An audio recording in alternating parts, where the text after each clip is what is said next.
ఆ మందిరం యొక్క విలువను ఆయన తెలియజేస్తున్నప్పుడు అక్కడ మందిరములో ఏముండాలి, లేక మందిరము ఎలా ఉండాలి, మందిరం యొక్క ప్రాముఖ్యత ఏంటి, మందిరం యొక్క స్థితిగతులు ఏంటి, ఎలా ఉంటే ఆ మందిరము మందిరముగా ఉంటది అని ఆయన ఆ స్థలములో ప్రత్యేకమైన విషయాలు బయలుపరుస్తూ ఉన్నారు. మందిరం అనగానే మాకు తెలిసిందే కదా అని అనుకోవచ్చు, లేకుంటే మందిరం అనగానే నాకు తెలియందా అని అనుకోవచ్చు. మందిరం అనగానే అయా ఇది మనం ఎప్పుడు వినేదే కదా అని అనుకోవచ్చు. కానీ ఆ మందిర విషయంలో దేవుని ఆశ ఎలా ఉంది, దేవుడు చెప్పిన మాటలేంటి, మనము ఎలా ఉన్నాము, మనం ఏం చేస్తున్నాము, లేకుంటే మన పని మన ప్రయత్నాలు ఎలా ఉన్నాయి అనేటువంటి కొన్ని ప్రాముఖ్యమైన విషయాలు మరి ఈ మధ్యాహ్న కాల సమయంలో కొన్ని మాటలు జ్ఞాపకం చేద్దాం. దేవుని యొక్క పరిశుద్ధ గ్రంథంలో నుండి ఈ చదవబడిన లేఖన భాగంలో 3 ప్రధానమైన విషయాలు ఉన్నాయి. ఒకటి, ఆయనను స్తుతించేవారు అక్కడ ఉన్నారు, లేక ఆయనను ప్రార్థించేవారు అక్కడ ఉన్నారు. ఎవరున్నారు అక్కడ? అమ్మా తిందా లేదా? ఎవరున్నారు అక్కడ? మందిరములో ఎవరున్నారయ్యారంటే ప్రార్థించేవారు, స్తుతించేవారు ఉన్నారు. అయితే అక్కడ రెండో ఒక గుంపు ఎవరయ్యారంటే దేవాలయమును పాడు చేసేవారు ఉన్నారు. ఎవరున్నారు? దేవాలయమును పాడు చేసేవారు ఉన్నారు. మూడో ఒక గుంపు ఎవరంటే దేవుని పనిని ఆటంకపరిచేవారు ఉన్నారు. దేవుని పనిని ఆటంకపరిచేవారు. ఇప్పుడు చదివిన 9వ వచనం నుండి 17వ వచనాన్ని బాగా క్షుణ్ణంగా చదివితే ఈ 3 పాయింట్లు మనకు అర్థమవుతాయి. ఈ 3 పాయింట్లలో యేసుక్రీస్తు వారు దేవాలయంలోనికి వెళ్ళి ఆయన అనుకున్నది, ఆయన చేసిన పని ఏంటి. ఈరోజు దేవాలయానికి వస్తున్న మనము, మందిరానికి వస్తున్న మనము ఏం చేస్తున్నాము, మనం ఎలా ఉన్నాము. ఏదో ఆదివారం కదా, మైకు పెట్టారు కదా, ప్రార్థన పెట్టారు కదా అని కాదు. కానీ మనం ఎందుకు వస్తున్నాం మందిరానికి, మనం రావడానికి గల ప్రత్యేకత ఏంటి, మనం ఆ మందిరములో చేయవలసిన పని ఏంటి, బాధ్యత ఏంటి అనేటువంటిది మనం అర్థం చేసుకుంటే మనం చేస్తున్న ప్రతి కార్యాల్లో కూడా దేవుడు సఫలత దయచేయును. కాబట్టి ఆ సఫలత మనం పొందుకోవాలంటే మనం ఎలా ఉండాలి అంటే దేవునిని ఏమై ఉండాలో కోరుకుంటున్నాడో అదే మనం ఉండాలి. మత్తయి సువార్త 21వ అధ్యాయము 13వ వచనాన్ని ఒకసారి చూద్దాం. నా మందిరము ప్రార్థనా మందిరము అనబడును. కాబట్టి మందిరం అంటే ఏమనుకుంటున్నాం? మందిరం అంటే ప్రార్థనా మందిరం. మందిరములో దేవుణ్ణి స్తుతించేవారున్నారు, మందిరములో దేవునికి స్తోత్రాలు చెప్పేవారున్నారు, మందిరములో దేవునిని ప్రార్థించి వారి మనవులను దేవునికి తెలియజేసేవారున్నారు. మరి ఇప్పుడు మందిరానికి ఎందుకు రావాలి, ఎందుకు వస్తున్నాం మందిరానికి? మన అవసరతలు దేవునికి తెలియజేయడానికి, మన అవసరతలు, మన ఇబ్బందులు, మన పరిస్థితులు దేవునికి తెలియజేసి దేవునితో మాట్లాడడానికి వస్తా ఉన్నామా, లేకుంటే కాలం వెళ్ళబుచ్చడానికో, ఆచారంగానో, అలవాటుగానో, నామకార్థంగానో, లేకుంటే తీర్థయాత్ర భక్తులుగానో మనం వచ్చి వెళ్తా ఉన్నామా? ఎలా వస్తున్నాం? ఎందుకు వస్తున్నాం మందిరానికి? రావడానికి కారణం ఏంటి? అయ్యా నా కుటుంబం నెమ్మది లేదయ్యా, నా కుటుంబం నెమ్మది కావాలయ్యా, నా బిడ్డలు సరిలేరయ్యా, నా బిడ్డలు సరి చేయబడాలయ్యా, నా కుటుంబంలో ప్రయత్నాలు జరుగుతున్నాయా, కొన్ని క్షేమకరమైన అయా వ్యవసాయం గురించో, ఉద్యోగాల గురించో, ప్రయాణాల గురించో, వివాహాల గురించో, లేకుంటే గృహ నిర్మాణాల గురించో, లేకుంటే అనేకమైనటువంటి అప్పులలో నేను ఉన్నానయ్యా, ఏ అనారోగ్యంతో ఉన్నానయ్యా, కుటుంబంలో ఐక్యత లేదయ్యా, ప్రేమ లేదయ్యా, అర్థం చేసుకునే వాళ్ళు లేరయ్యా అని, లేక రక్షణ విషయంలో నీ రక్షణ నాకు ఇచ్చావయ్యా, పాపములో జీవిస్తున్న నన్ను వెదకి రక్షించావయ్యా అని ఇలాగా దేవుని విషయాల్లో మనము పరిశీలన చేసుకుంటూ మనము ప్రభు దగ్గర మనం ఎలా ఉండాలంటే ప్రార్థించేవారుగా, మన పాపములు ఒప్పుకునేవారు. అయ్యా నీకు వ్యతిరేకమైన జీవితాన్ని జీవించనయ్యా, అవిధేయుడిగా జీవించనయ్యా, అక్రమంలో జీవించనయ్యా, దుర్మార్గతలో జీవించనయ్యా, నీ నామాన్ని అవమానపరుస్తున్నానయ్యా, నా జీవితాన్ని మార్చు ప్రభు అని ప్రభు దగ్గర ఒప్పుకుంటూ ప్రార్థన చేసేవారుగా మందిరానికి రావాలి. వస్తున్నాం అలాగా ఆయన కోరుకున్నది ఏంటో తెలుసా? నా మందిరము సర్వజనులకు ప్రార్థనా మందిరము. ఆ మందిరములో ఏముంటుందంటే 2వ దినవృత్తాంతాల గ్రంథము 7వ అధ్యాయము 14 వచనం చూస్తే సొలొమోను కట్టబడిన మందిరాన్ని గురించి అక్కడ రాస్తూ అక్కడ ఒక మాటను వ్యక్తపరుస్తూ ఉంటాడు. సమూయేలు 2వ దినవృత్తాంతాల గ్రంథము 7వ అధ్యాయము 14 వచనం. నా పేరు పెట్టబడిన నా జనులు తమ్మును తాము తగ్గించుకొని ప్రార్థన చేసి నన్ను వెతకి తమ చెడు మార్గమును విడిచిన ఎడల ఆకాశము నుండి వారి ప్రార్థన విని వారి పాపములను క్షమించి వారి దేశమును స్వస్థపరచుదును. అవునండి, ఏం చేస్తానంటాడు? ఎప్పుడు దేశాన్ని స్వస్థపరుస్తాడు? ఎప్పుడు దేశాన్ని స్వస్థపరుస్తాడు? తమ్మును తాము తగ్గించుకోవాలి. అధికారం ఉన్నామేమో, డబ్బు ఉందనేమో, పేరుందేమో, ఆ పదవి ఉందేమో, బాధ్యతలు విలువలు ఉన్నాయేమో, సొసైటీలో వాల్యూస్ ఉన్నాయేమో, అవి గుమ్మ అవతలే పెట్టి మందిరంలో ఒక రిక్తుడిగా, ఒక సామాన్యుడిగా, ఒక దీనుడిగా, ఒక విధేయుడిగా, ఒక సాత్వికుడిగా ఆయన మందిరంలోకి వచ్చి ఎలా ఉండాలి అంటే ప్రభువా నీ చిత్తమయ్యా అని చెప్పగలిగేటువంటి స్థితిలో మనం మందిరానికి రావాలి.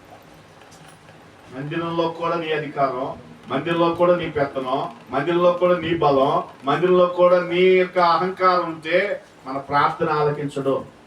నీకు డబ్బు ఉంటే ఉండొచ్చు, నీకు పేరుంటే ఉండొచ్చు, నీకు ఘనత ఉంటే ఉండొచ్చు, నీకు వాల్యూస్ ఉంటే ఉండొచ్చు, నీ వెనక 10 మంది 100 మంది లేకుంటే అనేకులు నీ ఎంత వచ్చి నిలబడి సహాయం చేసేవారు ఉంటే ఉండొచ్చు. కానీ మందిరములో దేవుని దగ్గర సహాయం పొందుకోవాలంటే నీవు ఎలా ఉండాలట? తగ్గించుకో.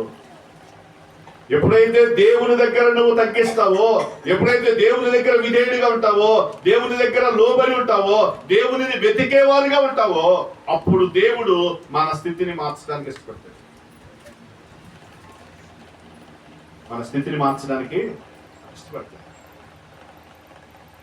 మన స్థితి మార్చుకునే వారు ఉన్నావా, లేకుంటే నేనే కనబడాలనే వాళ్ళగా ఉన్నావా?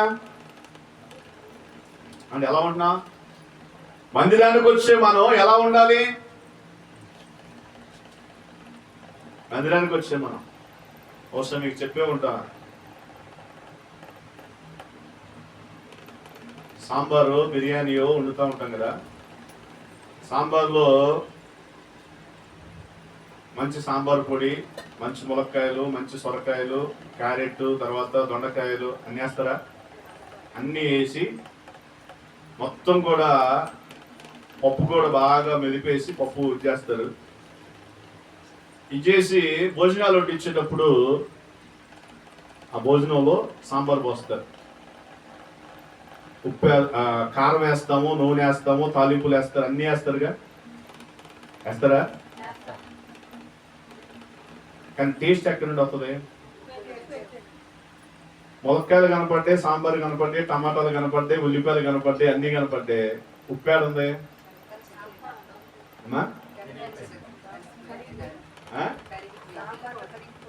కరిగిపోయింది. మన మందిరంలో కూడా మనం కూడా కరగాలి. ఎందుకో తెలుసా? నీ అధికారం ఉంటే నీ బయట చూపించుకో. మందిరంలో నీ అధికారం కాదు కావాల్సింది.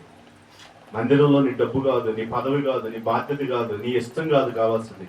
దేవుని చిత్తం, దేవుని ప్రణాళిక, దేవుని ఉద్దేశము జరగగలిగితే అప్పుడు మనం మరుగు చేయబడాలి. ఏమవ్వాలి? మనం మరుగు చేయబడాలి. మన వల్ల దేవుని నామము హెచ్చించబడేలాగా ఉండాలి. మన వల్ల దేవుని నామము ఘనపరచబడేదిగా ఉండాలి. మరి రోజు అలాంటి స్థితి ఉందా మనకి? అలాంటి స్థితి ఉందా మనకి? దేవుని నామము ఘనపరచబడేదిగా ఉంటా ఉందా, లేకుంటే నేనే అనేటువంటి స్థితి కనబడుతుందా? నేనుంటేనే అనేటువంటి స్థితి. నేను అనేటువంటి స్థితి వస్తే మన కింద సమస్య ప్రారంభమవుతుంది. నేను అనేటువంటి స్థితి వస్తే, దేవునికి నచ్చని స్థితి మనం చేస్తే మనల్ని కూడా దేవుడు మార్చివేసేటువంటి పరిస్థితుల్లో తీసుకొస్తాడు. అందుకనే అక్కడ రాయబడిన మాటలో ఆయన అంటాడు కదా, ఇది సర్వజనులకు ప్రార్థనా మందిరం. మరి మందిరానికి వచ్చేది ఎందుకంటే ప్రార్థన చేయడానికి రావాలి మందిరానికి. నీ అవసరం కోసం, మేలు కోరి, కృతజ్ఞత కోసం. అయ్యా నా జీవితంలో మేలు చేసావయ్యా, నా అవసరతలు ఆదుకున్నావయ్యా, నా ప్రమాదం తప్పించావయ్యా, కీడు నుండి విడిపించావయ్యా, నీకు కృతజ్ఞుడిగా ఉండాలయ్యా, నిన్ను స్తుతించేవాడిగా నేను ఉండాలయ్యా అని ప్రభువుని ఆరాధించేవారుగా, మహిమపరిచేవారుగా ఆయన మందిరానికి రావాలి. అలాగా మందిరానికి వస్తున్నామా? మందిరానికి రావాలంటే సాకులు, మందిరానికి రావాలంటే కారణాలు, మందిరానికి రావాలంటే వంకలు చెబుతున్నాం కానీ మందిరానికి రావాల్సింది నీ పరిస్థితి మార్చుకోవడానికి. మందిరానికి అందరూ బాగుండే కాదండి, అందరూ అన్ని ఉండి రాట్లా, లేకపోతే అందరూ బాగా రాట్లా. నన్ను దేవుడు బ్రతికించాడు, నాలాంటి వాడి లోకంలో ఎంతో మంది మరణిస్తున్నారు, దేవుడు నాకు ఇచ్చిన ఆరోగ్యము, దేవుడు నాకు ఇచ్చిన ఆయుష్, దేవుడు నాకు ఇచ్చిన కృప అని దేవునికి కృతజ్ఞత తెలియజేస్తూ మందిరానికి వస్తుంది. అర్థమైందండి? మరి రోజు మందిరానికి రావాలంటే, మందిర ప్రణాళికలో మనము జీవించాలంటే మన ఉద్దేశాలలో ప్రభువుని గణపరిచేటువంటి స్థితి కావాలి. మన స్థితి మనలో కనబడట్లేదంటే మరి ఇప్పుడు ప్రార్థన అంటే, మందిరం అంటే మనకు ఆ యోగ్యత కనబడుతుందా అండి? మందిరం అనగానే అయా కట్టబడిన మందిరము, ఆగిపోయిన మందిరము దానంక కాదండి. నీవు నలుగురుగా కూడి ఆరాధిస్తున్న స్థలమే, లేక నీవు నిలబడిన స్థలమే దేవుని మందిరముగా దేవుడు చూపిస్తా ఉన్నాడు కదా. మరి ఆనాడు కట్టబడిన మందిరంలోనికి యేసుక్రీస్తు వారు వెళ్ళినటువంటి సందర్భాన్ని చూస్తే అక్కడ అనేకమైనటువంటి స్థితిగతుల మధ్య కనబడతాం. ఈరోజు మందిరానికి వచ్చిన మన జీవితాల్లో చాలా మంది అనుకుంటారు కదా, మేము ప్రార్థన చేస్తున్నాము, మేమే భక్తి చేస్తున్నాము అనేటువంటి ఒక అహంకార ధోరణి కూడా కనబడుతుంది. అవునండి, వాళ్ళు ఉన్నారు, వీళ్ళు ఉన్నారు, మేమే ప్రార్థన చేస్తాం, మేమే పాట పాడతాం, మేము పాడకపోతే అసలు ఏ ఆరాధన చేసినట్టు ఉండదో, ప్రార్థన చేసినట్టు ఉండదో, ఆరాధన లేకపోతే ఆ నడిపించే విధానమే వేరు అంటాం. బైబిల్లో ఒక సందర్భాన్ని తీసుకొస్తే, తొందరగా కూర్చుంటే ఉంటుంది. మన వాళ్ళకి ఒక వింత ఏంటంటే, ఎటు కదలికలు వచ్చినాయి అంటే అంత డైవర్షన్ అయిపోయింది. ఇక్కడ నేను వచ్చి గీ పెట్టుకున్నా కానీ ఏమవుతుంది ఇంకా.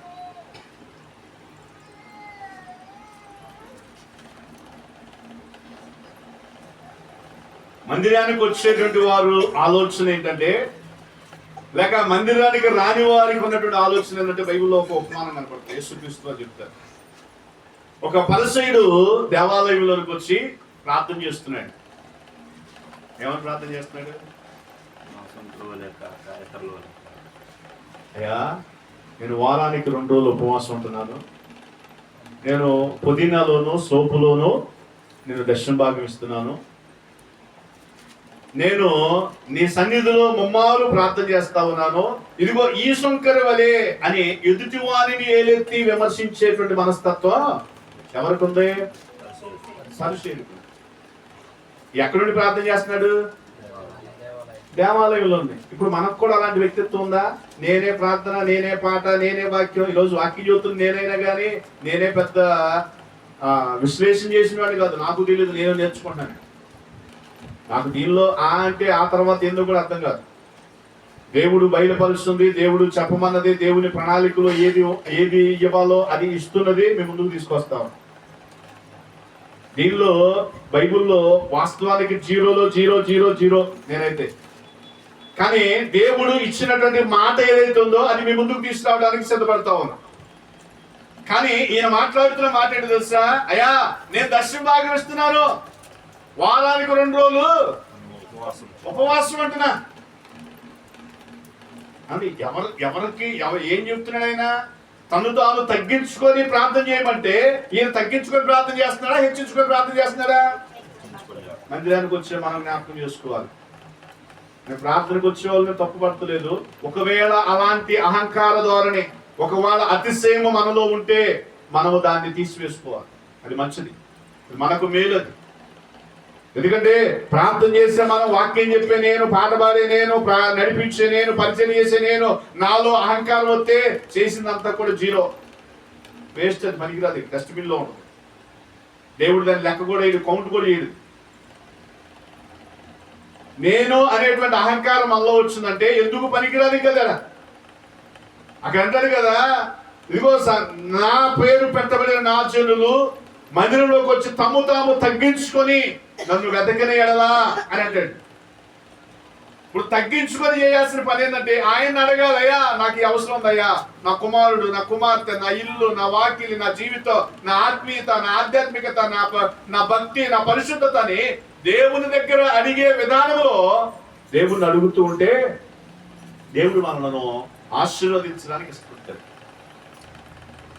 ఆయన మందిరంలో ఉండి ఆయన హెచ్చించుకుంటున్నాడు.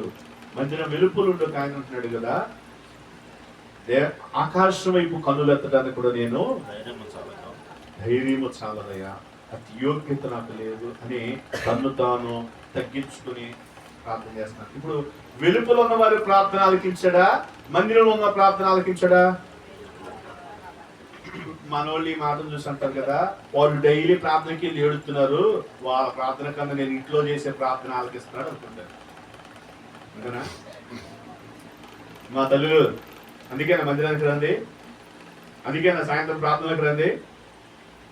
వాళ్ళు పరిశీలు మేము సంకూర్లం అనుకుంటున్నారా? ఏం మాట్లాడారు? వాళ్ళు ఏడ్చి ఏడ్చి ప్రార్థన చేస్తున్నారు, వాళ్ళు మోకాళ్ళు వేసి ప్రార్థన చేస్తున్నారు. ఏం ఉపయోగం? ఉపయోగం లేదా? కుటుంబాల్లో కార్యాలు జరగట్లేదా? కుటుంబాల్లో మేలు జరగవా? సంఘంలో కార్యాలు జరగట్లేదా? రోజు మందిరానికి రావాల్సింది తెలుసా? ఆయన్ను స్తుతించడానికి రావాలి, ఆయనను ప్రార్థించడానికి రావాలి. అలా వచ్చినప్పుడు ఆయన సంతోషిస్తాడంట నిన్ను బట్టి. మనుషులు ఒకవేళ నిన్ను విమర్శించవచ్చు, నిన్ను ఏదన చేయొచ్చు, అవమానించవచ్చు, తుంచనగా మాట్లాడచ్చు, కానీ నీ ప్రార్థన అంగీకారం అయితే, నువ్వు తగ్గించుకొని ప్రార్థన చేస్తే, నువ్వు తగ్గించుకొని పాట పాడితే, నువ్వు విధేయుడిగా సౌమ్యుడిగా ఉండి వాక్యం చెబితే, పరిచర్య చేస్తే, ఆ పరిచర్యను బట్టి దేవుడు సంతోషిస్తాడట. పట్టుకున్న భర్తే నిన్ను హేళనగా మాట్లాడొచ్చు, వెళ్ళు మందిరంలోకి వెళ్ళు, ఆడే ఉండు, ఆడే ఏడు అని నిన్ను దూషించవచ్చు. కానీ ఆ స్థితిని దేవుడు చూసట సంతోషిస్తాడు. నన్ను బట్టి, నా నామమును బట్టి ఆ బిడ్డ దుఃఖపడుతుందని సంతోషించి మనకు రావాల్సిన ఫలమును దేవుడు ఆ ఫలాన్ని పొందుకోవడానికి అలాంటి సమర్పణ కావాలంటే మనలో ఏం కావాలి? తగ్గింపు కావాలి. ఆయన వెతికేవారు ఉండాలి. వెతకడమే కాదు, ఆయన దినవృత్తాంతాల గ్రంథం 2:7-14 అంటారు కదా, మీ పాపములను విడిచిపెట్టకుండా ఈ కప్పుకొని అటు పట్టుకొని వెళ్ళామనుకోండి, మనకు స్వస్థత రాదు, కార్యాలు జరగవు. ఈరోజు చూడండి, చాలా మంది కుటుంబాలలో కార్యాలు ఎందుకు జరగట్లేదంటే పాపాన్ని కప్పేసుకుంటున్నాం అంతే, ఒప్పుకోట్లా, విడిచిపెట్టట్లా, అలాగే పట్టుకుంటున్నాం. అదే పాపం, అదే అపవిత్రమైన మాటలు, అదే అపవిత్రమైన సహవాసం, అదే అపవిత్రమైన మార్గాలు, అదే అపవిత్రమైన జీవితంలో జీవిస్తూ నేను భక్తి చేస్తున్నాను, ప్రార్థన చేస్తున్నాను, నా జీవితంలో ఏ కార్యం జరగట్లా, ప్రార్థన లేదు, దేవుడు లేడు, ఏమీ లేదులేయా. ఎందుకు వచ్చింది నీకు ఆ మనసు? నీ ఆత్మీయతలో, దేవునిలో తగ్గింపు నీ జీవితంలో కనబడితే, నీ బ్రతుకులో దేవుడు నూతన కార్యాలు, నీ ప్రార్థన వల్లంట దేశానికి స్వస్థత వస్తుందంట. అవును, ఎవరికి వస్తుంది? నీకే కాదు, నీ ఇంటి వారికే కాదు, నీ గ్రామంలో, నీ బజార్లో, నీ కాలనీలో అనేకులకు దేవుడు స్వస్థత ఇస్తాడంట. ఎప్పుడో తెలుసా? నీవు మోకరించి ప్రార్థన చేసి నీ పాపములను ఒప్పుకున్నప్పుడు. నినివే పట్టణానికి దేవుడు ఆశీర్వాదం ఇచ్చాడా లేదా? రాజు సైతము పశువుల వరకు ఉపవాసం ఉండి బూడిదలో కూర్చొని ప్రార్థన చేస్తే దేవుడు వేసిన శిక్ష దేవుడు తప్పించాడు. యోనా గ్రంథం 3:10 కనబడుతుంది, 9-10 కనబడుతుంది. తర్వాత చదువుకోండి. ఎందుకంటే ఆ ఉగ్రత దేవుని మనస్సు తిప్పినటువంటి ప్రజలు ఎవరయ్యారంటే నినివే ప్రజలు కనబడుతారు. ఈరోజు మన జీవితాల్లో అలాంటి సమర్పణ, అలాంటి ప్రతిష్ట, అలాంటి తీర్మానం మన జీవితాల్లో ఉంటే మన జీవితాలకు కావాల్సిన స్థితిని దేవుడు అనుగ్రహించేవాడిగా ఉంటాడు. రెండో యొక్క సందర్భాన్ని చూడగలిగితే, ఎలాంటి వారు ఆ స్థలములో ఉన్నారయ్యా అని అంటే, రెండో సందర్భం ఏంటది? ఒకటి, మందిరములో ప్రార్థించేవారు, స్తుతించేవారు ఉన్నారు. రెండో తెగ ఏంటి? రెండో మాట ఏంటి? దేవుని మందిరమును పాడు చేయవారు. చూడండి ఒకసారి మత్తయి సువార్త 21వ అధ్యాయం 14 వచ్చింది. దేవాలయంలో ఆయన వెతుకు రాగా ఆయన వారిని స్వస్థపరచును. కాగా ప్రధాన యాజకులను శాస్త్రులను ఆయన చేసిన వింతలను దావీదు కుమారునికి జయము అని అక్కడ రాయబడిన మాటలో దేవుడు కార్యాలు చేస్తున్నప్పుడు, దేవుడు అక్కడ అద్భుతాలు స్వస్థతలు చేస్తున్నప్పుడు వారు దానిని అభ్యంతరపడతా ఉన్నారు. అందుకే మొదటి కొరింథీయులకు రాసిన పత్రిక 3వ అధ్యాయము 17వ వచనంలో రాయబడుతుంది అన్నమాట. మొదటి కొరింథీయులకు రాసిన పత్రిక 3వ అధ్యాయము 17వ వచనం. ఎవడైనను దేవుని ఆలయమును పాడు చేసిన ఎడల, దేవుని ఆలయమును పాడు చేసిన ఎడల దేవుడు వానిని పాడు చేయును, దేవుడు వానిని పాడు చేయును. ఇప్పుడు యేసుక్రీస్తు వారు గాడిద మీద యెరూషలేము దేవాలయములోనికి వస్తే ఆ దేవాలయము పరిశుద్ధంగా ఉందా? ఆ దేవాలయము ఆరాధన చేసే స్థలముగా ఉందా? ఆ దేవాలయములో ప్రార్థన చేసే స్థలముగా ఉందా? లేక ఆ దేవాలయములో సకల జనులు వచ్చి దేవునిని మహిమపరిచి దేవునిని ఆరాధించే స్థలముగా స్థలం కనబడుతుందా? ఎలా ఉంది ఆ స్థలం? వ్యాపార కేంద్రముగా ఉంది, దొంగల గుహగా ఉంది, వర్తకము చేయబడేటువంటి స్థలముగా ఆ స్థలం ఉంది. మరి బాగు చేస్తున్నారా పాడు చేస్తున్నారా? ఏం చేస్తున్నారు? తమ అవసరాలకు వాడుకుంటున్నారు. కానీ అయ్యా ఇది దేవాలయము, ఇది పరిశుద్ధమైనది, దేవుని సన్నిధి, దేవుడు మాట్లాడతాడు, దేవుడు ప్రజలకు వస్తారు, ఇక్కడ పరిశుద్ధత పవిత్రత, ఇక్కడ శుద్ధీకరణ ఉండాలి అని దేవాలయమును దేవాలయముగా ఉంచారా? ఉంచట్లా. అందుకే ఆయన అంటాడు కదా, నా దేహము నా ఆలయాన్ని పాడు చేస్తే నేను వానిని. నువ్వు దేవాలయంలో వ్యాపారం చేస్తే దేవుడు ఊరుకుంటాడా? కానీ ఊరుకుంటాడా? ఏం చేశాడు? యేసుక్రీస్తు వారు రియల్ గా అక్కడికి వచ్చి ఏం చేశాడు? వారు గొవ్వలు కొట్టేవారు, గొవ్వలు అమ్మేవారిని గొవ్వలను చెదరగొట్టారు. వారి వ్యాపార స్థేత్రాలన్నీ కూడా కొరడా తీసుకుని అందరిని కూడా ఎక్కడో అక్కడ పడగొట్టాడు. ఇప్పుడు ఏ దేవాలయాన్ని గురించి ఆయన మాట్లాడుతున్నాడు? ఏ దేవాలయం గురించి మాట్లాడుతున్నాడు? మా తల్లులు ఆయన చూడండి, నా మొహం చూడండి, ముసుగులు వేసుకున్నారు, ఎడు చూస్తున్నారు అర్థం కావట్లా. నా మొహం చూడండి. ఏ దేవాలయం? ఇప్పుడు ఆయన ఏ దేవాలయాన్ని శుద్ధి చేశాడు? హృదయమైన దేవాలయం శుద్ధి చేశాడా? ఏ దేవాలయం? చదవండి, వచ్చిన ఉందిగా, ఎంత చదివేగా. యెరూషలేము దేవాలయములో యేసుక్రీస్తు వారు వెళ్ళినప్పుడు ఏం జరుగుతుంది? అక్కడ వ్యాపారం జరుగుతుంది. మరి ఇప్పుడు మన దేవాలయం సంగతి ఏంటి? ఏమండి, మన దేవాలయం సంగతి ఏంటి?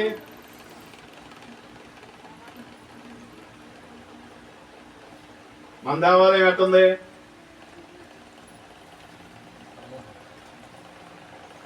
దేవునికి మహిమ కలుగును గాక. ఎలా ఉంది మన దేవాలయం? మాటలు లేవు, మాట్లాడుకుంటుంది.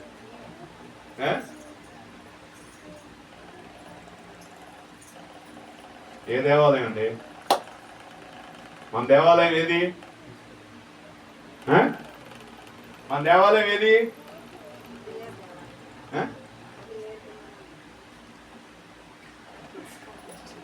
ఏం మాట్లాడేది? మన మొదటి కొరింథీ పత్రిక 3:17 చదివాగమ్మా. ఏముందా?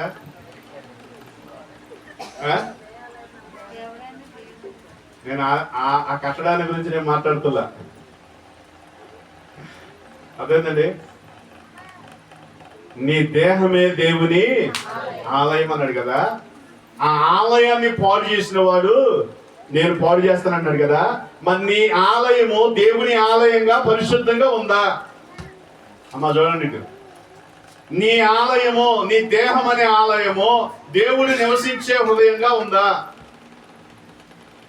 దేవుడు నివసించే స్థలముగా ఉందా? ఎలా ఉంది అది నేను అడుగుతుంది. బాగుందా బాలేదా? మంచి డ్రెస్ వేసుకున్నాం, మంచి చీర కట్టుకొచ్చారు, మంచి డ్రెస్ వేసుకున్నారు, మంచి షర్ట్ వేసుకున్నారు, మంచి చక్కగా పర్ఫ్యూమ్స్ కొట్టారు, చక్కగా తలస్నానం చేసి నీట్గా బైబిల్ తీసుకొని గుడికి వెళ్దాం రెండేళ్ళు వచ్చారు కదా. బాగున్నామా బాగాలేదా? బాగున్నా బాగాలేదా? బాగానే ఉన్నాం. ఎలా బాగున్నామండి? మాట చెప్పండి, ఎలా బాగున్నాం? బాగున్నాం కానీ బాధలు తప్పలేదా? అంతేనా? ఇర్మియా గ్రంథం 17:9 ఒకసారి చూడండి. ఇర్మియా గ్రంథం 17:9.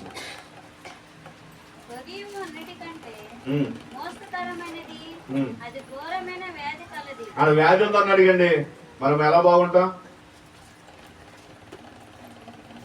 ఏమ్మా బాగున్నావా? ఆడ వ్యాధి ఉందా అన్నాడు కదా. ఇప్పుడు మనకి ఏమన్నా వ్యాధి ఉందా? ఉందా? ఏ వ్యాధి ఉంది? అసూయపడే వ్యాధి ఉంది, కుళ్ళుకునే వ్యాధి ఉంది, ఈర్ష్యపడే వ్యాధి ఉంది, కోపపడే వ్యాధి ఉంది, బూతులు తిట్టే వ్యాధి ఉంది. ఉన్నాయా లేవా? మార్కు సువార్త 7:21. మార్కు సువార్త 7:21.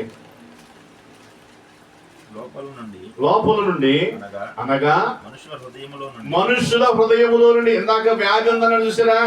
ఏంటా వ్యాధి అని అంటే, ఇదిగో ఇక్కడ ఎక్కడ ఉంది వ్యాధి? హృదయములో ఉంది. హృదయము ఘోరమైన వ్యాధి కలదన్నాడు కదా. హృదయములో ఏ వ్యాధి ఉంది అయ్యానంటే, చదువయ్యా. దురాలోచనలు, జారత్వములు, వ్యభిచారములు, లోభములు, చెడుతనములు, కృత్రిమమును, కామ వికారమును, మత్సరమును, దేవదూషణయు, అహంభావమును, అవివేకమును. ఇవన్నీ లోపల ఉన్నాయి, బయటికి మాత్రం కలసొక్క వేసుకుని ఉన్నాం. ఈ కనపడతాయా? ఆలోచన కనపడతాయా? అసూయలు కనపడతాయా? ద్వేషాలు కనపడతాయా? మద్దతులు కనపడతాయా? ఈర్ష్య కనపడుతుందా? కనపడుతుందండి. లోపల లోపల లోపల కుళ్ళుకుంటాం. కుళ్ళుకొని పళ్ళు కొరుక్కొని, ఏమండి ఐబీపీ వచ్చిందండి, చెమటలు పట్టేస్తున్నాయండి అని చెప్పంటాం. ఎందుకని? పక్కనోడు బాగుంటే వారవలేం, పక్కనోడు సంతోషంగా ఉంటే వారవలేం.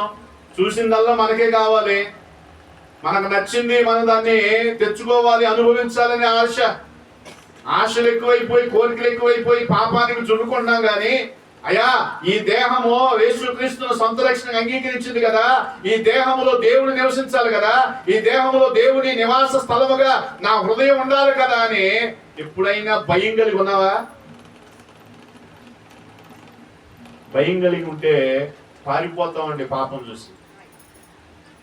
దేవుడు నన్ను చూస్తున్నాడు అనే భయం నీకుంటే అబద్ధం ఆడాలన్నా భయపడతావు. ఆ భయం లేదు కాబట్టి మన ఇష్టం, నన్ను ఎవడు చూస్తాడు, నాతో ఎవడు మాట్లాడతాడు అనేటువంటిది లెక్కలేని తనం ఎప్పుడైతే వస్తుందో భయం ఉండదు మనలో. అందుకే ఆ వ్యక్తి ప్రార్థన చేయమన్నా ప్రార్థన రాదు, ఆ వ్యక్తి దేవుని సన్నిధిలో ఉండమన్నా దేవుని సన్నిధిలో నిలబడలేరు, ఆ వ్యక్తులు దేవుని పనిలో ఉండమన్నా దేవుని పనిలో ఉండలేరు.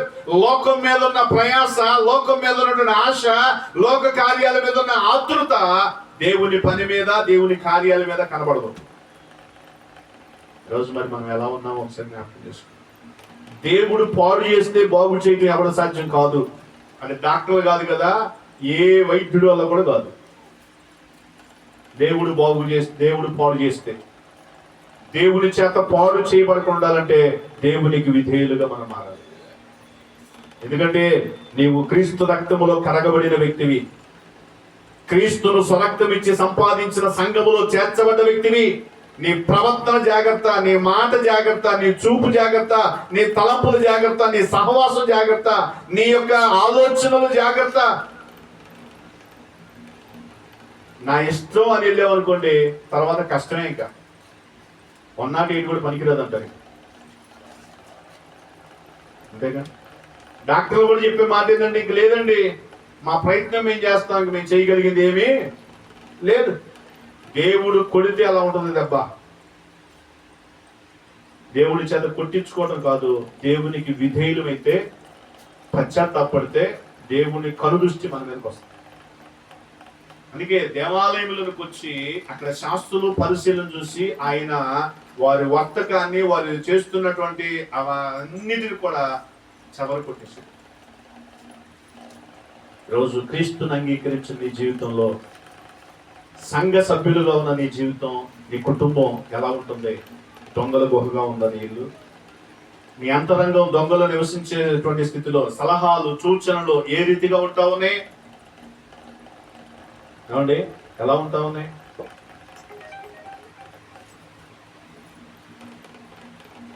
భయంకరమైన జీవితాలు ఈరోజు కనపడతాం. కృతజ్ఞత లేని జీవితాలు కనపడతాం. మేలు పొందుకొని కూడా దేవునిని అవమానించి, మేలు చేసిన వారిని కూడా అవమానించేటువంటి దుఃఖకరమైన దుర్భమైనటువంటి బ్రతుకులు ఈరోజు కనపడతాం.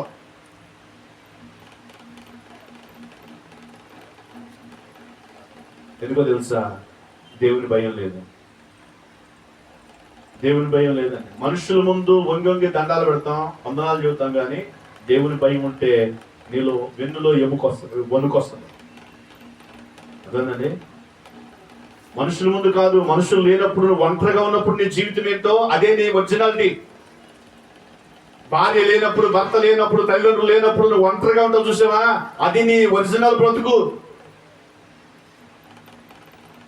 అప్పుడు ఎలా ఉన్నా, ఇప్పుడు ఎలా ఉన్నా, అందరూ వచ్చినాక అప్పుడు కరెక్ట్గా ఉన్నావా? అప్పుడు ప్రభువా నేను స్తుతిస్తున్నానయ్యా అని దేవుని స్తుతిస్తూ, దేవుని ప్రార్థిస్తూ, దేవుని కార్యాలు, వాక్యం మీద, దేవుని మనసు మీద, దేవుని పని గురించి, దేవుని కార్యాల గురించి, నీ కుటుంబ గౌరవం, కుటుంబ విలువలు, లేకపోతే నీ భర్త గురించి, నీ తల్లిదండ్రుల గురించి, నీ కుటుంబ వాల్యూని బట్టి జీవించాలనే భద్రత, భయం నీకుంటే దేవుని సన్నిధిలోకి వచ్చి కూడా అదే భయం కనబడుతుంది. అక్కడ అది లేదనుకోండి, ఇక్కడ నటించేది వేషధారణ, ఇక్కడ జీవించేది ఓన్లీ మనుషులను మభ్య పెట్టడానికే, మనుషుల్ని కవర్ చేయడానికి కాదు కావాల్సింది. దేవుణ్ణి కవర్ చేసుకో. దేవుడు నీకు రక్షణ కోటగా ఉండాలి, దేవుడు నీకు ప్రాకారముగా ఉండాలి, దేవుడు కంచెగా ఉండాలి మనకి. అది లేనంత కాలం మనం ఏం చేసినా కానీ ప్రయోజనం లేదు. దేవుడు యోబు కుటుంబాన్ని కంచె తీసివేసిడండి. యోబు కుటుంబం ప్రశాంతంగా ఉందా? ఏమైపోయింది? మరణం వచ్చింది, నష్టం వచ్చింది, వ్యాధి వచ్చింది, ప్రతికూలతలు వచ్చినాయి, విమర్శలు వచ్చినాయి, నిందలు వచ్చినాయి, అవమానాలు వచ్చినాయి. ఇవి ఉన్నాయా మన జీవితంలో?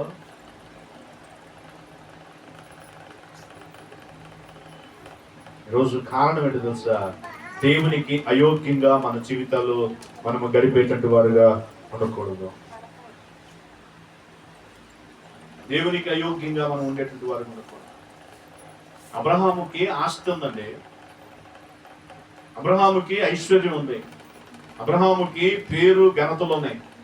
కానీ అబ్రహాము మనసులో ఒక బాధ ఉంది. ఏంటో తెలుసా? నా ఆస్తి ఎలియాజర్కి వెళ్తుంది, నా వారసుడు లేడు, నాకు వంశోద్ధారకుడు లేడు, నా సొంత కొడుకు లేడయ్యా, నేను సంపాదించిందంతా కూడా నా దాసుడు, నా ఇంట దాసుడైనటువంటి ఎలియాజర్కి వెళ్ళిపోద్దని దేవుని దగ్గర దుఃఖంతో ప్రార్థన చేస్తున్నాడు. నాకు ఇన్ని ఉపయోగం ఉందయ్యా, నా ఆస్తి అంతా ఎలియాజర్కి వెళ్ళిపోతుంది అని మనస్సులో బాధపడుతూ ఉన్నాడు. అది కన్నా 15 అధ్యాయం ఇంటికి వెళ్ళి చదువుకోండి. ఆ 15 అధ్యాయంలో రాయబడుతుంది, ఇదిగో నీకు ఒక కుమారుడు వస్తాడయ్యా, నువ్వు కంగారు పడమాకు. ఎప్పుడు వచ్చింది? ఎన్ని సంవత్సరాల తర్వాత వచ్చింది? పరీక్షించబడ్డాడా లేదా? శోధించబడ్డాడా లేదా? ప్రతికూలతలు వచ్చినాయా రాలేదా? అడగంగలు ఇచ్చేసాడా? అడగంగలు ఇస్తే అబ్రహాము ఆ విశ్వాసులకు తండ్రి అయ్యేవాడు కాదేమో. మనం కూడా కోరుకున్నది వెంటనే వస్తే మనం కూడా మేలు పొందలేం. అందుకే మనల్ని పరీక్షించి ఆ యోగ్యత, ఆ అర్హత, ఆ సమర్పణ, ఆ విధేయత మనలో వచ్చిందా రాలేదా అని పరీక్షించి అప్పుడు దేవుడు మనకు ఇవ్వాల్సిన ఘనతను, విలువను దేవుడు ఇస్తాడు. అంతేగాని ప్రభువా నన్ను దీవించు అంటే వెంటనే దీవించేస్తే నువ్వు గుడిలో ఉండవు. ఇక అంటే ₹1,00,000 వస్తేనే 2 సార్లు లెక్కేస్తే 3ఓసారి నా లెక్క మర్చిపోతామే, మరి ఎలా దేవుడు దీవిస్తాడు? అంటే ₹1,00,000 ఒక్కసారి లెక్కేస్తారా గ్యాప్ లేకుండా? ఏమండి, దేవుడు ఒకసారి ₹1,00,00,000 ఇచ్చాడు అనుకో, ఎన్నిసార్లు లెక్కెత్తా అండి?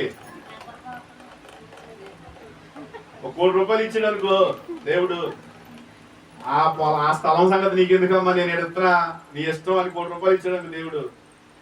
1 కోటి రూపాయలు ఉన్నాయని ఎన్ని రోజులు లెక్కెత్తా? తెల్లారులు అవుతాయా?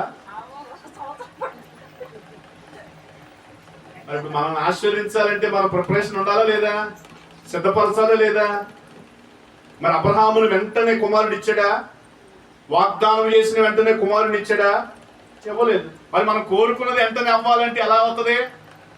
మనం ఆశించింది రావాలంటే ఎలా అవుతుంది? మనం ఏంటో, మన పరిస్థితి ఏంటో, మన స్థితి ఏంటో, మనం ఎలా ఉన్నామో, మన భక్తి ఏంటో, మన యొక్క యథార్థత ఏంటో, ఇవన్నీ దేవుడు గమనించాలి కదా. గమనించకుండానే దేవుడు ఆశీర్వదిస్తే మనం మందిరాన్ని మానేస్తాం, దేవుడిని లెక్క చేయం, భక్తిని లెక్క చేయం, సేవకుని లెక్క చేయం. అంటే ఉద్యోగులు జాయిన్ అయ్యేటప్పుడు రూల్స్ అండ్ రెగ్యులేషన్స్ లేకుండా అలాగని అపాయింట్మెంట్ లెక్క ఇచ్చేస్తారా? ఇస్తారా? అన్ని సెలెక్ట్ అయ్యాం కదా, మంచి మార్కులు ఇస్తుంది, స్కోర్ వచ్చింది, తర్వాత అన్ని కూడా ఎగ్జామ్ పాస్ అయ్యాం కదా. అయినా కానీ వాళ్ళు టర్మ్స్ అండ్ కండిషన్స్ ఉంటాయి. మరి అన్ని కండిషన్లు ఉంటేనే ఆ జాబు మళ్ళా నెలకి జీతం ఇవ్వాలంటే ఆ నెలలో కూడా పర్ఫెక్ట్ గా డ్యూటీకి రావాలి, పర్ఫెక్ట్ గా వర్క్ చేయాలి, పర్ఫెక్ట్ గా స్టాఫ్ తో, అక్కడున్న ఫ్యాకల్టీతో అనుకూలంగా ఉంటేనే మంచిగా ఉంటావు, లేకపోతే డిస్మిస్ చేస్తారు. మరి దేవుని సంఘానికి వస్తున్న నీవు, మరి దేవుని ఆలయమైన నీవు దాన్ని ఎలా పడితే అలా ఉంటే, ఎలా పడితే అలా ఉంచితే దేవుని ఆశీర్వాదం కానీ, దేవుని దీవెన కానీ, దేవుని కృప కానీ ఎలా వస్తుంది? మనం ఆశించింది ఎలా వస్తుంది? అది ఏం ఆశిస్తున్నావో ఆ ఆశించింది అంతా ఎలా పొందుకుంటావు? ఒక తండ్రి కొడుకు డబ్బులు ఇవ్వాలంటే ఆలోచన చేస్తారా, ఆలోచన చేయకుండా ఇస్తారా? ఏమండి? ఆలోచన చేస్తాడు. మరి ఒక తండ్రి కొడుకు బైక్ ఇవ్వాలంటే ఆలోచన చేస్తారా, ఆలోచన చేయకుండా ఇస్తారా? ఒక తండ్రి కొడుక్కి ఫోన్ ఇవ్వాలంటే ఆలోచన చేస్తారా, ఆలోచన చేయకుండా ఇస్తారా? ఏం చేస్తాడు? ఎందుకు ఆలోచన? మన పిల్లోడేగా, మన 20,000 రూపాయల ఫోనేగా, పోతే ఇప్పుడు కొనుక్కుంటాం. అంతేనా?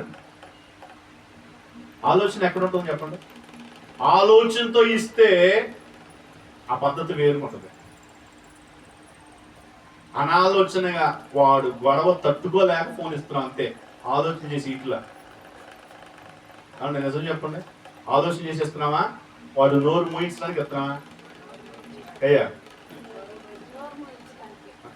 వస్తున్నారు చూడండి. ఎందుకు? డిస్టర్బ్ చేయకుండా ఉంటాడు కాబట్టి ప్రశాంతంగా ఉంటుంది. ఫోన్ ఇస్తే వాడు పని చేసుకుంటాడు, నా పని నేను చేసుకోవచ్చు. రేపు పొద్దున వాడు బ్రెయిన్ ఇది అయిపోయిన తర్వాత, వాడు కళ్ళు కనపడుతుంది అన్న తర్వాత, వాడు నడవలేకపోతున్న తర్వాత, వాడు నరాల నొప్పులు వచ్చినాయి అన్న తర్వాత, వాడికి కళ్ళల్లో గుచ్చుకుంటున్నాయ్యా, కళ్ళు లాగేస్తున్నాయ్యా, ఏంది డాడీ అని అన్న తర్వాత, వీడికి అనవసరంగా ఫోన్ ఇచ్చేటప్పుడు ఏడిస్తే ఆ ఫలితం, ఆ ప్రతిఫలం ఎవరు అనుభవించాలి? ఫోన్ ఇచ్చింది నువ్వేగా. నీకు నొప్పి ఉంది, డబ్బులు ఉన్నాయి, అప్పని తీసుకెళ్ళి చూపిస్తావు, బాధపడేది ఎవడం? ఆ బాధ పంచుకుంటావా? ఇప్పుడు నీకు తలనొప్పిగా ఉందని ఫోన్ ఎత్తున్నావు, ఇప్పుడు తలనొప్పిగా ఉందని బైక్ ఇచ్చావు, ఇప్పుడు తలనొప్పిగా ఉందని డబ్బులు ఇచ్చావు, తర్వాత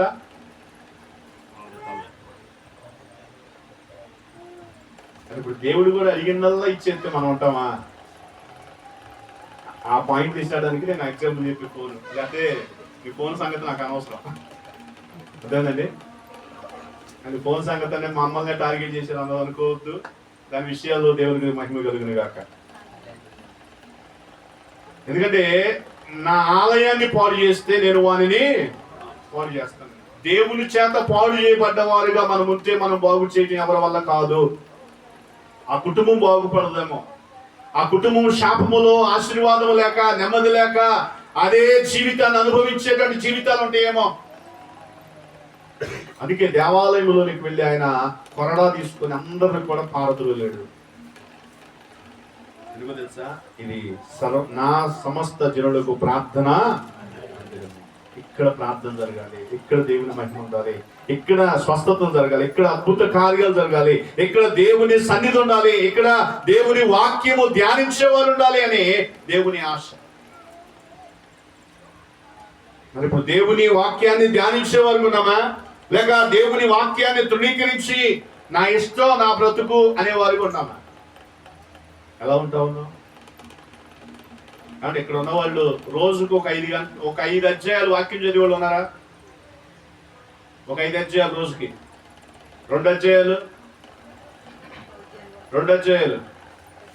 సగం చేయేందుకు పైకెత్తు. 2 అధ్యాయాలండి, 2 అధ్యాయాలు బైబిల్ చదివి లేరా?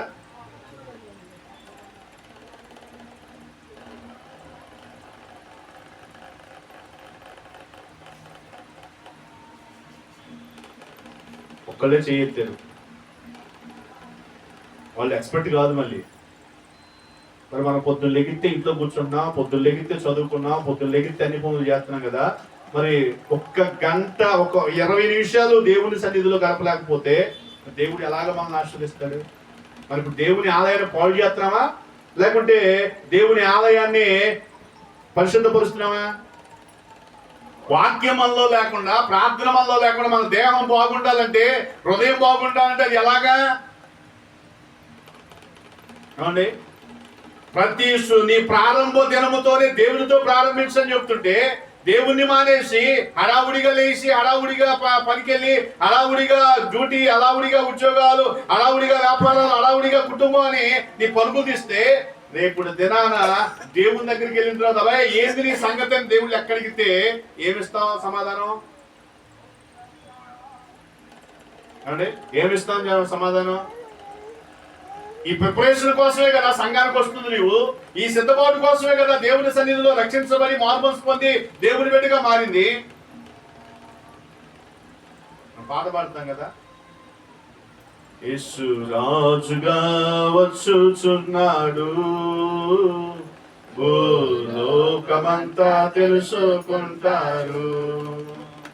యేసు రాజుగా వచ్చుచున్నాడు, భూలోకమంతా తెలుసుకుంటారు.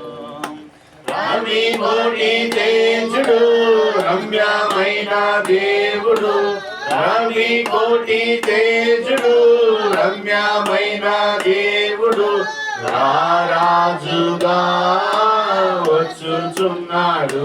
యేసు రారాజుగా వచ్చుచున్నాడు, యేసు రాజుగా వచ్చుచున్నాడు, భూలోకమంతా తెలుసుకుంటాడు.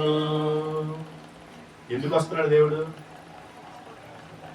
అంటే ఎందుకు వస్తున్నాడు? ఆయనకి పని లేకపోతున్నాడా? లేదా కూర్చోలేకపోతున్నాడా? ఎందుకు వస్తున్నాడు? సకల పరిశుద్ధులు తీసుకెళ్తాడు.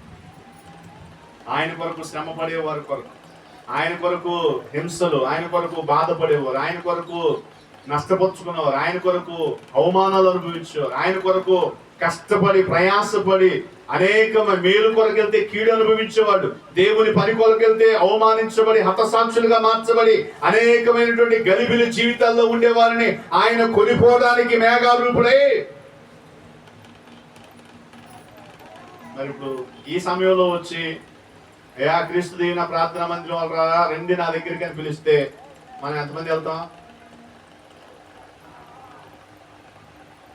అండి ఎంతమంది వెళ్తాం? అయ్యా మా ఆయనకి చెప్పి రావాలయ్యా, మా ఆవిడికి చెప్పి రావాలయ్యా, మా అమ్మకి చెప్పి రావాలయ్యా, అయ్యా మా ఆయన బాగాలేదు, మా ఆవిడికి బాగాలేదు, మా పిల్లలు బాగాలేదు అని చెప్తామా?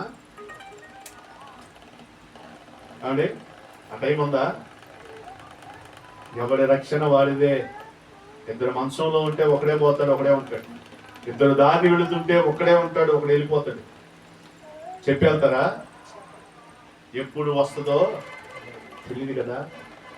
అందుకే దేవాలయములోనికి వచ్చేటువంటి వారు తమ్ము సిద్ధపరుచుకుంటూ రావాలి. ఈరోజు నీ సిద్ధపాటు, నీ సమర్పణ, నీ విధేయత, నీ ఆలోచన దేవుని కొరకు ఉండగలిగితే నీ దేహము దేవుని ఆలయంగా మార్చబడుతుంది. అది పాడు చేయబడదు. పాడు చేయకూడదు. ఏమంటే ఒక వారం రోజులు స్నానం చేయకుండా ఎవరైనా తిరుగుతారా? ఒక వారం రోజులు స్నానం చేయకుండా ఏం అర్థమవుతున్నారు?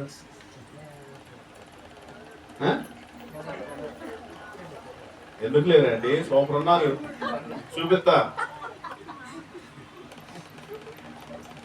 వారం రోజులు ఇల్లు ఉడవకుండా, గిన్నెలు కడగకుండా, బట్టలు తప్పకుండా ఉండేవాళ్ళు ఉన్నారా? వారం రోజులు తింటాం, అన్నం మిగిలిపోయినా ఆడే వదిలేండి, మళ్ళీ ఆ గిన్నెలు కూడా కడగకూడదు. ఇంకా ఆ ఇంట్లో ఉంటారా? ఆ ఇల్లు మామూలు పంపు కొడతా, నీ శ్వాసన వస్తా, ఆ ఇంట్లో పాములు వస్తా, ఆ నీ శ్వాసనగా పాములు వచ్చి ఆ గిన్నెలో పడుకుంటా. అంటే లేవా? ఉన్నాయి పంపులు, తెలుసు నాకు కూడా తెలుసు. మరి నీ ఇల్లు శుద్ధి చేసుకున్నట్టు నీ దేహాన్ని దేవుని ఆలయంగా ఎందుకు శుద్ధి చేసుకోవు? ప్రార్థన చేయలేదయ్యా, రక్షించబడ్డాను కదా, ఈరోజు ప్రార్థన చేయలే, అన్నం తినకుండా అయ్యో ప్రార్థన చేయలే అని బాధపడుతున్నావా?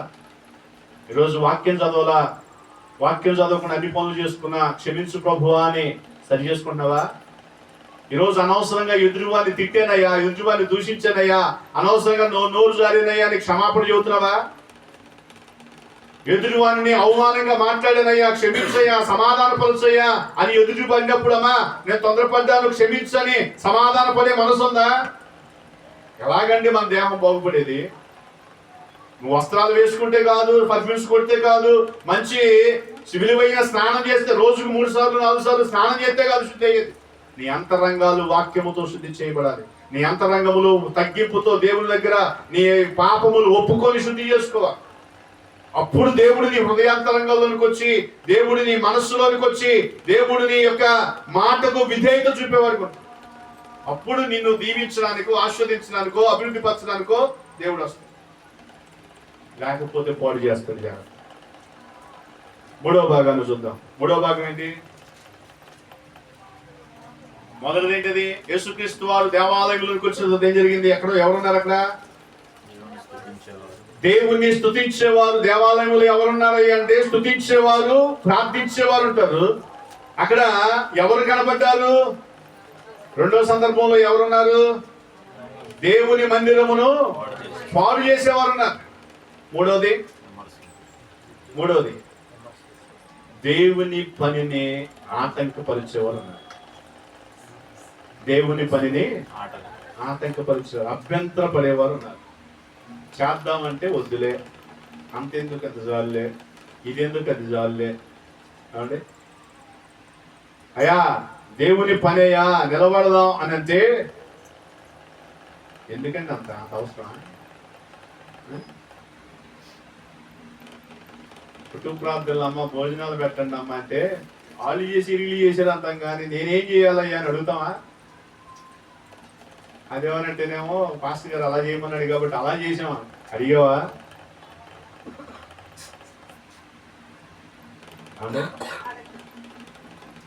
తల్లి నిన్ను కాదు,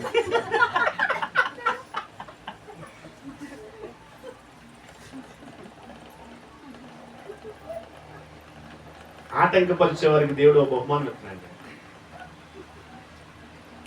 మార్కు సువార్త 9వ అధ్యాయం 42వ వచనం. దేవుని పనిని ఆటంకపరిచే వారికి దేవుడు బహుమానం ఇస్తున్నాడు. చూడండి. నా యందు విశ్వాసం ఉంచు ఈ చిన్నవారిలో ఒకరిని అభ్యంతరపరచువాడెవడో వాడు మెడకు పెద్ద తిరుగటి రాయి కట్టబడి సముద్రంలో పడవేయబేట వాడికి మేలు. ఏందంట? ఏందా బహుమానం? తిరగటి రాయి కట్టి ఇటు పక్క కాలువలోనా? బయటకు కూడా చేపలు తింటానికి ఆహారం. ఇప్పుడు మనం దేవుని పనికి ఆటంకంగా ఉంటున్నామా, లేకపోతే దేవుని పని కొనసాగించడానికి అమ్మా ఈ పని చేయమ్మా ఏం పర్లే కానీ అని అంటున్నావా? ఏం చేస్తున్నావు? మాస్టర్ గారు అంతే చెప్తాడు, నువ్వు కానీ అమ్మ. మాస్టర్ గారికి ఏం తెలుసు? నీ కుటుంబంలో 10 మంది చేయగలిగితే నీ కుటుంబం దీవించబడుతుంది. నలుగురు వచ్చి ప్రార్థన చేస్తారమ్మా, ప్రార్థన పెట్టుకో ఇలా చెయ్యానంటే పాస్టర్ గారికి పని లేదు, ఊరకు కూర్చున్నాడు కాబట్టి ప్రార్థన పెడితే ఆ కుటుంబం అంతా తినేస్తుంది, ఆ కుటుంబం జరిగిపోతుందని ఆలోచన చేస్తే ఆ కాడే ఖాళీ అవుతుంది. నా జానడు పొట్ట కోసం, నా కుటుంబం కోసం నీ ఇంట్లో ప్రార్థన పెట్టుకోమంటలా. సంఘం నీ ఇంటికి వచ్చి నీ కుటుంబంలో దేవుడు చేసిన కార్యాలను బట్టి దేవుడిని మహిమపరిస్తే నీ కుటుంబంలో ఉన్న శాపం పోతే, నీ కుటుంబంలో ఉన్న దుర్గంధం పోతే, దేవుడు నీ కుటుంబాన్ని దీవించాలని, దేవుడికి కృతజ్ఞత కలిగి ఉంటావని ప్రార్థన పెట్టుకో. అంటే నువ్వు పాస్టర్ గారి ఖాళీ లేదా, ఖాళీ ఉందని ప్రార్థన పెట్టుకోమని కదా. పాస్టర్ గారు ఖాళీ ఉండి ప్రార్థన పెట్టుకోమంటలా. నీ కుటుంబం నష్టపోతున్నావు, నీ కుటుంబం రోగంలో ఉంది, నీ కుటుంబం పాపంలో ఉంది, నీ బిడ్డలు బలి తెగించారు, నీ బిడ్డలు పాపాన్ని జుర్రుకుంటున్నారు, నీ బ్రతుకు మారుతుంది, దేవుడు ఒకవేళ గద్దిస్తాడేమో అని నీ కుటుంబాన్ని దేవుని సన్నిధికి జతపరుద్దామని ప్రార్థన పెట్టుకోమంటే పాస్టర్ గారు ఖాళీ ఉండి పెట్టుకోమంటాడా?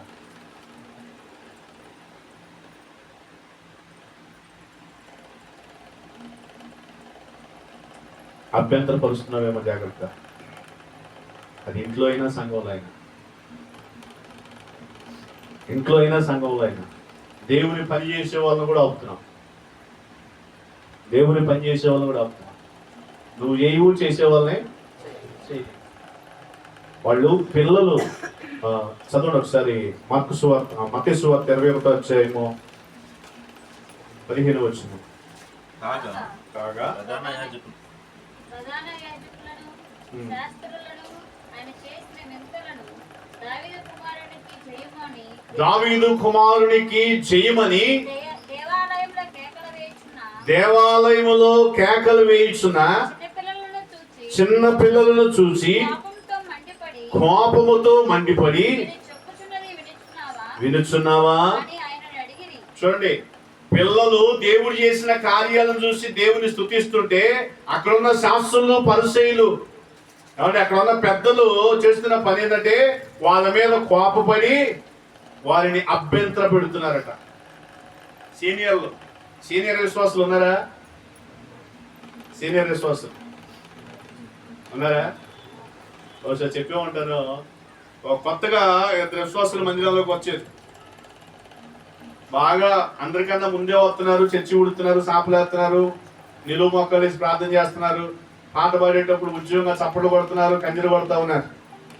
కనపాల కూర్చుంది సీనియర్, ఆ చీర పట్టుకొని లాగుతుందంట, లేదంటే జుట్టు పట్టుకొని లాగుతుందంట, లేకుంటే చెయ్యి పట్టుకొని లాగుతుందంట. ప్రార్థన అంతా అయిందా? చూసింది. ప్రార్థన అంతా అయిపోయిన తర్వాత, అక్క ఏంటి అలా లాగుతున్నావు ఏంటి అని అంటే, నీకులాగా మేము కూడా అప్పుడు ఎగిరేమమ్మా, సార్లు నీ భక్తి ఆపు అని అంటున్నాడు. ఏమంటుంది? సీనియర్లు కదా, వాళ్ళు కుర్చీలు వేసినాకే వస్తారు, వాళ్ళు సాపులు వేసినాకే వస్తారు, వాళ్ళు ప్రార్థన అంతా అయినాకే సగం అయినాకే వస్తారు గెస్ట్లో. ముందు రమ్మంటే పనులవో, ముందు రమ్మంటే కుదరదు, అది ఆడికి నెలమనండి 5 గంటలే లేచి వెళ్ళిపోతాం. ఇప్పుడు ఆటంకపరుస్తుంది ఎవరు? చదవడా వచ్చిన నాయకులు చూస్తారండి. 15 వచ్చిన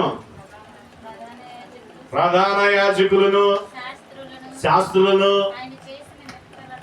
చూడండి, అక్కడ ఉన్నటువంటి పరిసయ్యులు, శాస్త్రులు, ప్రధాన యాజకులు, దేవాలయములో సీనియర్లు, ముదురు టెంకెలు ఉన్నాయి చూసారా? వాళ్ళు అలాగే చెబుతారండి. వాళ్ళకి ఏం తెలుసు? వాళ్ళు ఉడుకు రక్తం అండి, ఇదిగో మేము చెప్తున్నా విను అని ఆటంకపరిచేవారన్నా చూసావా?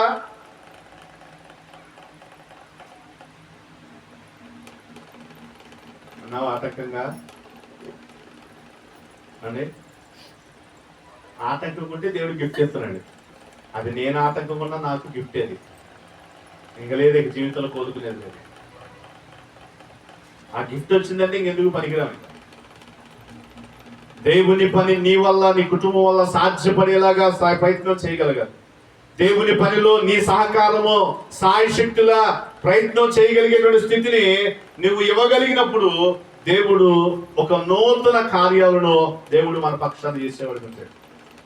అందుకే అపోస్తలుడైన పౌలు గారు ఒక మాట అంటాడండి. కొరింథీయులకు రాసిన పత్రిక, 1 కొరింథీ పత్రిక 9వ అధ్యాయము 22వ వచనాన్ని ఒకసారి చూద్దాం. 1 కొరింథీయులకు రాసిన పత్రిక 9వ అధ్యాయము 22వ వచనం. బలహీనులను సంపాదించుకొనుటకు బలహీనులకు బలహీనుడనైతిని. ఏమండి పౌలు గారు అన్నాడు, ఆయన బలహీనుడు కాదు, బలహీనులైన వారిని సంపాదించుకోవడానికి నేను బలహీనుడిగా మారాను. అర్థమైందండి? బలవంతులను సంపాదించుకోవడానికి నేను బలవంతులుగా ఆయన స్థితి మార్చుకున్నాడు. కక్ష చేత గాని అతిశయం చేత గాని దేవుని పని జరగటానికి ఎలాగైనా దేవుని పని జరగాలని తాను అనేక ప్రయత్నాల్లో ముందుకు కొనసాగాడు. ఇప్పుడు మరి మనం దేవుని పని కొనసాగటానికి, దేవుని పని మన సంఘం ద్వారా, మన గ్రామం ద్వారా, మన కుటుంబాల ద్వారా పని జరిగించడానికి మనం ఎలాంటి ప్రయత్నం చేస్తున్నాం?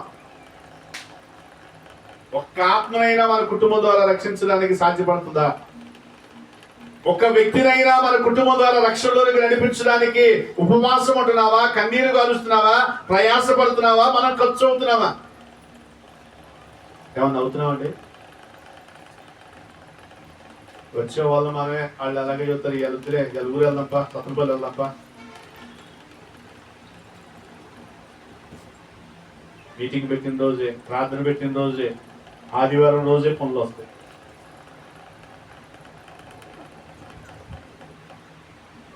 అభ్యంతరం పెడుతున్నావేమో జాగ్రత్త. పౌలు గారు అంత పరిచయం చేయడానికి కారణం తెలుసండి. పౌలు గారు అన్ని సంఘాలు కట్టడానికి, అంత సువార్త ప్రయాణాలు చేయడానికి కారణం తెలుసా? వారు ఎక్కడికి వెళ్ళినా కానీ సహకరించేటువంటి బిడ్డలు ఉన్నారు. వారు వెన్ను తట్టి మేమున్నామయ్యా అని బలపరిచి అడుగులో అడుగు వేసి నడిపించేటువంటి ప్రజలు ఉన్నారు. ఒక గ్రామంలోకి వెళ్తే ఎంతమంది కూడా లేరు, ఒక కుటుంబమే ఉంటుంది. ఒక కుటుంబమే అనేకులు రక్షణలోకి నడిపించిన కుటుంబాలు ఉన్నాయి. పౌలు శీలలు కావచ్చు, లేకుంటే అనేకమైనటువంటి బిడ్డలు, స్టెఫన్ కావచ్చు, ఇలాగా గాయు కావచ్చు, ఇలాగ అనేకమైనటువంటి భక్తులు అనేకమైనటువంటి రీతులుగా దేవుని పనిలో నిలబడి, అయ్యా మా సహకారం ఇది, మేము ఇదిగో ఈ పని చేస్తున్నాము, ఇది మా బాధ్యత, ఇది మేము చేయగలిగినది, మా స్తోమత కొద్ది మేము చేస్తున్నామని దేవుని పని కొరకు ప్రయాసపడిన బిడ్డలు ఉన్నారు. బలహీనులే. మాసిదోనియా సంఘం వారు పేదలే, దరిద్రులే. వారు కడు స్థితిలో ఉన్నప్పటికీ కూడా అందరికన్నా ఎక్కువగా వారు దేవుని గణపరచడానికి పని కొరకు వారు దాతృతగా నిలబడిన సందర్భాలు. ఎవరు ప్రేరేపించలేదండి, వారంతటి వారే సమర్పించుకున్నారు. బలవంతం చేయలా, వారే మా కొరకయ్యా, మా కుటుంబ క్షేమాల కొరకు, ఇది మా కుటుంబ క్షేమంలో అది రాయబడుతుంది, మా భద్రత కొరకు రాయబడుతుంది, దేవుని పనిలో మేము ఖర్చు అవ్వాలి అని వారు నిలబడిన సందర్భాలు బైబిల్లో అనేక కనబడతాయి. రోజు ఊర్లో సమస్య అయితే నిలబడుతున్నా, ఇంట్లో సమస్య అయితే నిలబడుతున్నా, వీధిలో సమస్య అయితే నిలబడుతున్నా, సంఘములో కార్యం అంటే ఏదైనా నీ వంతుగా నిలబడుతున్నావా? అంటే ఎలాగ దేవుని కొరకు పనిచేస్తున్నావు? పాడు చేస్తున్నావా, పని చేస్తున్నావా? ఎంతమంది సంఘ బిడ్డలు ఉన్నారని చెప్పుకుంటున్నాం కదా, ఈ సంఘ బిడ్డలు దేవునిని పాడు చేస్తున్నావా, పని చేస్తున్నావా?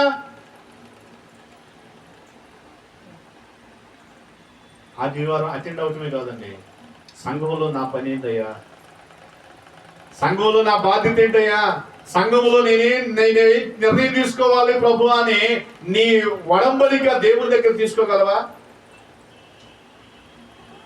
అలాంటి వడంబడిక ఎప్పుడైతే తీసుకోగలవో అప్పుడు దేవుడు ఆ కుటుంబాలను దీవించి ఆశీర్వదించేవాడు.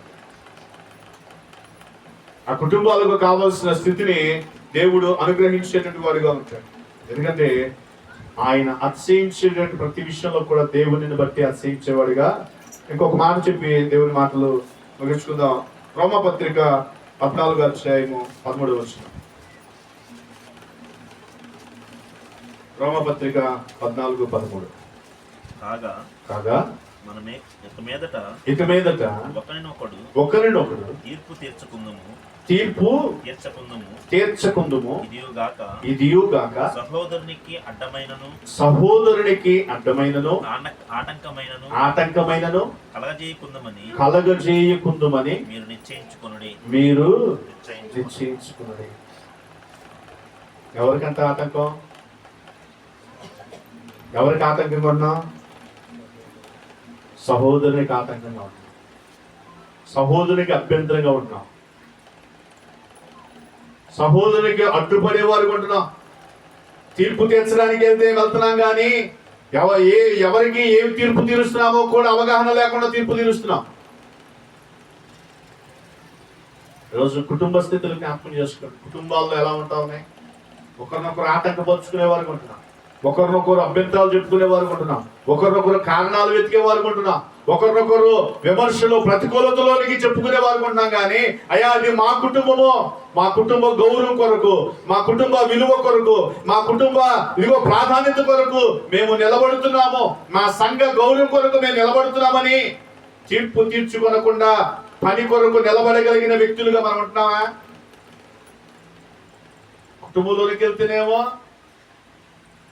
ఎవరిష్టం వాడిది అయిపోతుంది. మా ఓడు చూసుకుంటారులేండి, మా ఓడు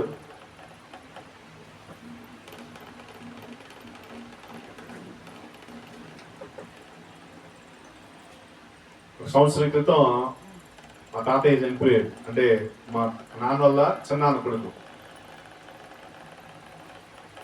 ఆయన రైల్వే ఉద్యోగి, కొడుకు కూడా ట్రైన్ డ్రైవర్.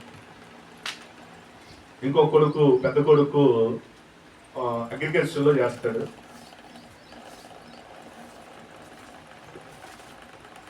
ఈయన ఎవరి దగ్గర ఉండడు, ఎందుకంటే సొంత ఊర్లోనే ఉంటాడు. మంచిగా ఇల్లు కట్టారు, ఏసీ పెట్టారు, చక్కగా ఉంది. చిన్న కొడుకు గుంటూరులో ఉంటాడు, పెద్ద కొడుకు ఏమో రేపల్లిలో ఉంటాడు. ఆయనకి ప్రమాదకరమైన స్థితి వచ్చింది. ప్రమాదకరమైన స్థితి వచ్చిన తర్వాత పక్కన ఉన్న వాళ్ళు, వాళ్ళ బాబాయిలు, అన్నదమ్ముల పిల్లలు ఫోన్ చేసి, అన్నా నాన్నకు బాగాలేదు, బ్రెయిన్ ట్యూమర్ లాగా వచ్చింది, మరి పరిస్థితి బాగాలేదు, ఫిట్స్ కూడా వచ్చేటట్టు ఉన్నాయి, రండి అని అంటే, ఆయా ఉందిగా, ఆయా చూసుకుంటుంది అన్న. ఒక ఆయన అన్నాడు కదా, డబ్బులు పంపిస్తున్నాం కదా, ఆయన పెన్షన్ వస్తుంది కదా, చూపించుకోవచ్చు కదా అని. ఎవరోళ్ళు? కన్న కొడుకులండి, కన్న కొడుకులు. ఇప్పుడు వాళ్ళకున్న ఆలోచన తెలుసా? ఆయనకు వచ్చే పెన్షన్ పెద్దోడికి ఎత్తున్నాడని ఒక ఆలోచన, ఆయన చిన్నోడు ఆలోచన చేస్తున్నాడు. చిన్నోడు ఆలోచన ఏంది? పెద్దోడు ఆలోచన ఏంది? ఆ వచ్చిన పెన్షన్ చిన్నోడికి ఎత్తున్నాడు, వాడికి ఉద్యోగం ఉంది, జీతం వస్తుంది, లేదా 2 లక్షలు 3 లక్షలు జీతం వస్తుంది, ఇదిగో ఈ పెన్షన్ కూడా ఆయనకి వెళ్తుంది, ఆడికే పెడుతున్నాడని. ఆయన ఎవరికి పెన్షన్ ఇట్లా, ఎవరికి రూపాయి ఇట్లా. ఆయన అన్నమాట ఏంటి తెలుసా?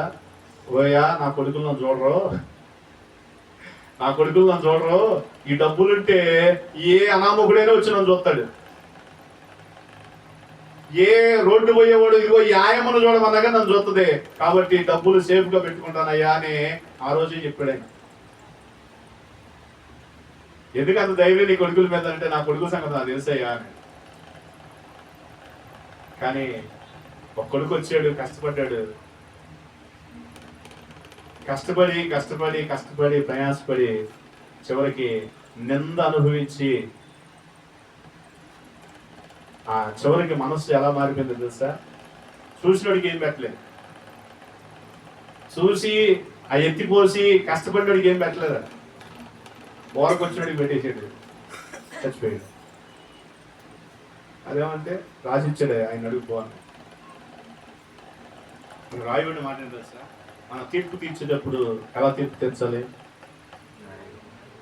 న్యాయం తీరుస్తున్నావా, లేకపోతే ఎవడు నాకు ఫేవరబుల్గా ఉన్నాడో వాడికి తీరుస్తున్నామా? ఎవరు తీర్చాలి తీర్పు? న్యాయం మాట్లాడు. మన తండ్రి చేసింది న్యాయమేనా? పని చేశారు, కష్టపడ్డారు, ప్రతిఫలం ఇవ్వాలి కదా. లేకుంటే ఇద్దరికి శిరుసాగముగా, అయ్యా ఇదిగో పని చేసావు కదా, నీకు ఇదిగో ఎంత, వీనికి ఎంత అనేటువంటి ఒక ప్రత్యేకత కావాలి కదా. అదేం లేదడ.